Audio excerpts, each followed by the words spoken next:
Imagine the exact moment the illusion shatters. You walk toward a private suite in Buckingham Palace, a room you have used freely for months, only to find the access code changed and a junior equerry politely directing you toward a side door exit. This is the story of a cold administrative execution. In less than 48 hours, Queen Camilla went from orchestrating a total erasure of the late Queen's legacy to being handed a masterclass in institutional revenge by Princess Anne and Prince William.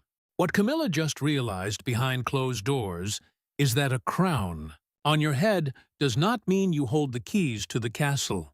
In this video, we will unpack the staggering secret power grab she attempted to execute behind the king's back. We will reveal how the heir to the throne and the Iron Princess uncovered the damning paper trail, the ruthless silent retaliation that immediately followed, and the devastating realization that despite her 30-year climb to the throne, Camilla actually owns absolutely nothing.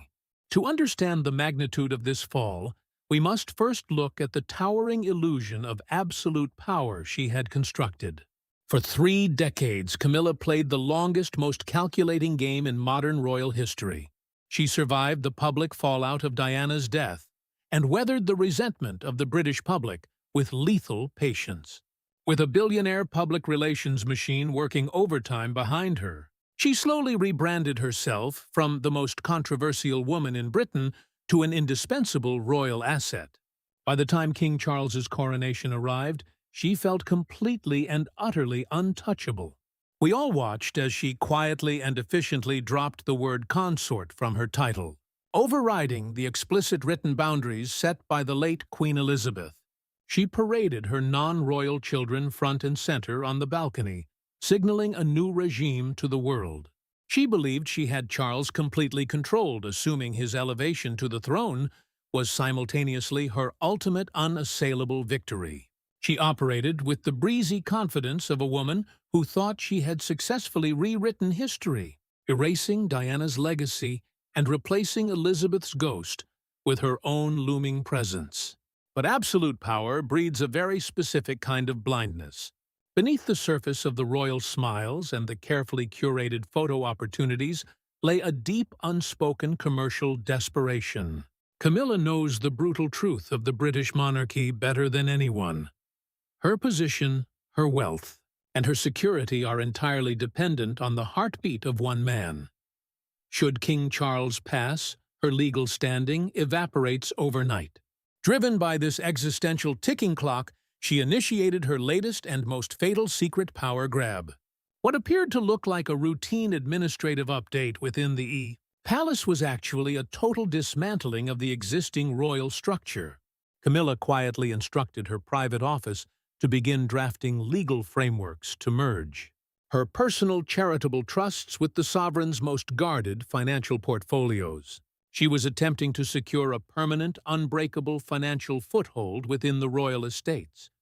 At the same time, she began aggressively maneuvering to have her own non-royal family members embedded into the crown's lucrative payroll, attempting to create a shadow court of loyalists who would protect her interests long after Charles was gone. It was a breathtaking act of institutional overreach, a desperate attempt to convert borrowed royal prestige into hard, unassailable commercial permanence. She thought she was moving in the shadows, executing her masterstroke while the family was distracted. But she fundamentally underestimated the silent forensic watchfulness of Prince William and Princess Anne. The Prince of Wales does not leak his frustrations to the tabloids. He reads the ledgers. As the newly minted Duke of Cornwall, William now commands a billion-dollar real estate empire. He controls the land, the leases, the properties, and the financial arteries of the working royal family. When Camilla's private secretary submitted the seemingly mundane paperwork for these new charitable integrations, the documents crossed the desks of the estate's highest financial controllers. William found the paper trail. He saw the empty payroll sheets being prepared for Camilla's inner circle. He recognized the staggering exploitation hidden within the legal jargon. And he did not act alone. He brought the evidence directly to Princess Anne, the family's ultimate enforcer of protocol and the fiercest protector of the crown's moral authority. Together they looked at the undeniable proof of Camilla's attempted institutional coup.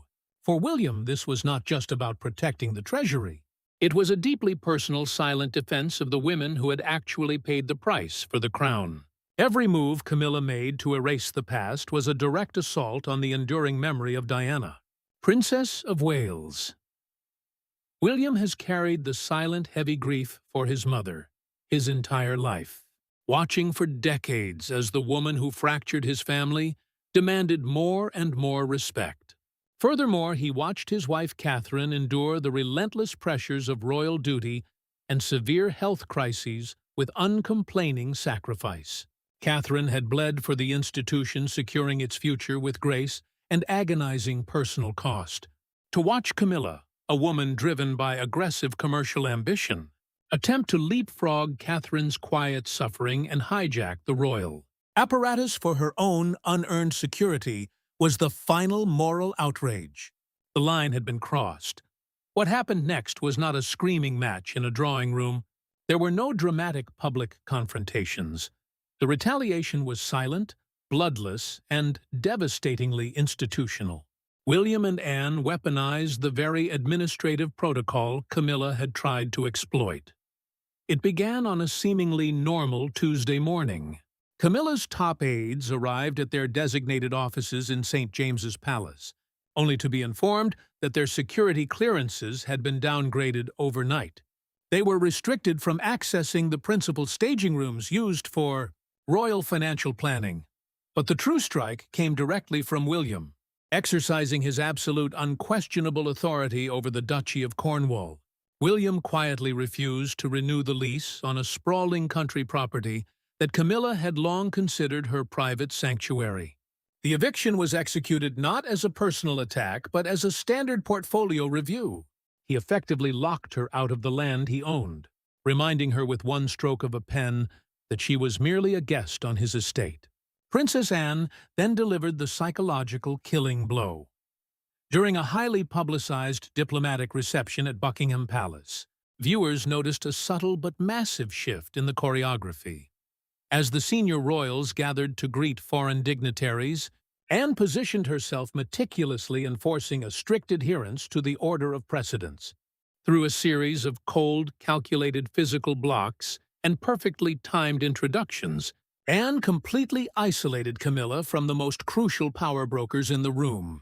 When Camilla attempted to insert herself into a conversation regarding Commonwealth funding, Anne smoothly redirected the dialogue toward William, looking right past Camilla as if she simply did not exist. That detail matters.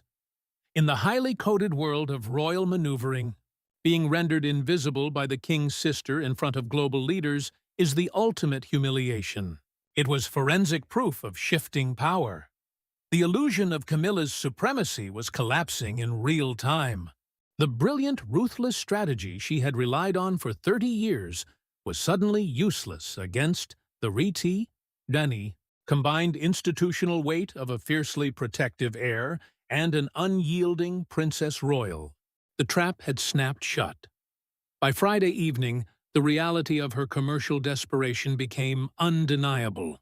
She had been boxed out of the finances, her staff was neutered, and her non-royal family members were permanently blocked from the payroll. Stripped of her secret administrative levers, she realized with terrifying clarity that she actually owned nothing. The palaces, the money, the security, it all belonged to the system she had tried to cheat. Panicked and utterly humiliated, Camilla retreated to her private quarters and made the one phone call she believed would save her. She reached out to King Charles, expecting the man she had controlled for decades to crush this rebellion. She expected him to overrule his son and silence his sister.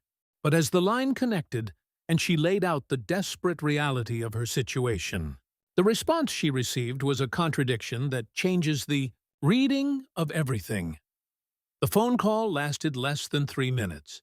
When Camilla finally reached King Charles, detailing the locked doors, the revoked security clearances, and the sudden eviction from the Duchy of Cornwall estate, She expected the sovereign to rage. She expected the man who had torn his own family apart to marry her, to immediately summon his son and demand compliance. Instead, what she heard on the other end of the line was a hollow, devastating silence. Charles did not yell. He did not promise retribution. He simply offered a quiet, defeated sigh and told her that estate management was now William's domain. He said there was nothing he could do. That is where the story changes.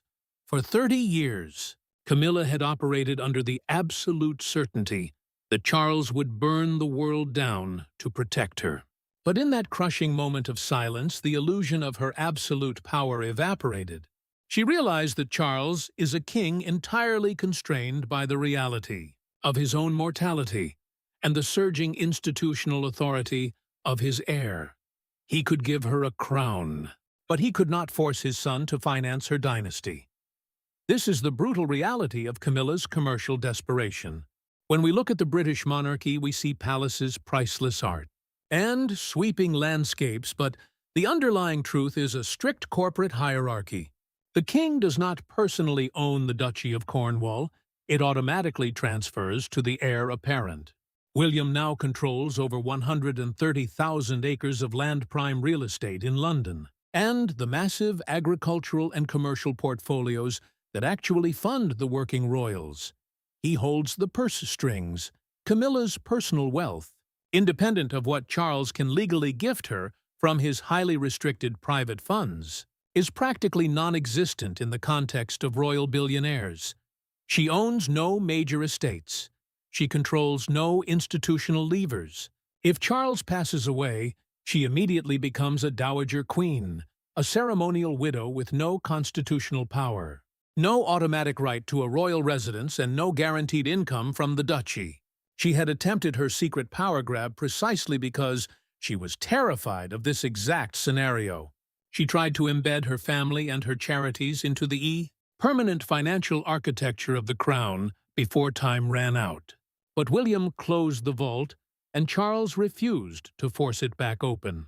The king's refusal to intervene was not born of malice toward his wife, but of a cold, pragmatic surrender to the new order. Charles understands that he is a transitional monarch. The future of the crown and the survival of the institution itself rests entirely on William and Catherine. To go to war with the Prince and Princess of Wales over Camilla's administrative overreach would be institutional suicide. He owes a profound moral debt to his sister, Princess Anne, for holding the family line during its darkest scandals, and he relies completely on William's financial and public stability. Charles looked at the chessboard and chose the survival of the crown over the ego of his wife. For Camilla, that realization was the psychological climax of her entire royal existence. The safety net she had spent 3 decades weaving was completely severed by the one man she thought she owned. With Camilla's silent coup dismantled, a quiet but profound restoration began taking place inside the palace walls. The power dynamic shifted drastically, not through press releases, but through the visual language of the institution. This is where we see Catherine, Princess of Wales, taking her rightful place at the absolute center of the monarchy's future. While Camilla was desperately reaching for permanent relevance, Catherine had already earned it through uncomplaining sacrifice. Catherine did not attempt to hijack the late Queen's charities. She quietly embodied Elizabeth's stoicism. After navigating a severe health crisis that reminded the entire nation of her vital importance, Catherine returned to duty not with a demand for more power, but with a refined, untouchable grace. The public, and more importantly, the institution, recognized the staggering difference. Camilla reached, but Catherine endured.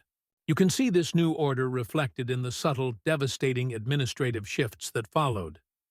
Weeks after Camilla's eviction from the Cornwall estate, a highly observant royal correspondent noticed a change inside a prominent reception room at Windsor Castle. A large commissioned portrait of Queen Camilla, which had previously dominated the space to signal her new reign, had been quietly removed during routine maintenance. It was not destroyed, of course. It was simply placed into archival storage.